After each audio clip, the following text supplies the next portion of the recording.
आज गएको बिदा। अब हामी कामको सिलसिलामा जाँदैछौँ काममा। के काम भन्दाखेरि हाउसकिपिङ हो, सफा गर्नुपर्ने। अनि रोड के अरे ब्याडमिन्टन भेट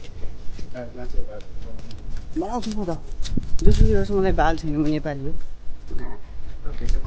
बनाउने हो टक लगाएर है। त्यो पछाडिको मान्छे छ नि, यो हो मेरो मालिक। मालिक भने पनि जे भने पनि यही छ जिन्दगीमा, अरू कोही छैन है। त्यही भएर यस्तै छ जिन्दगी।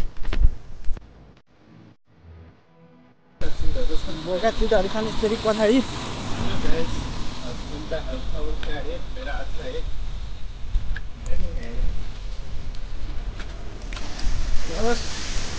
अहिले यहाँ पानीको बर्सात।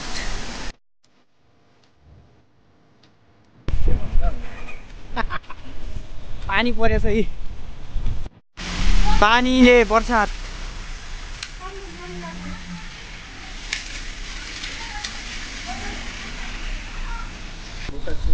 बोका चुटाहरू खानु फेरि पछाडि।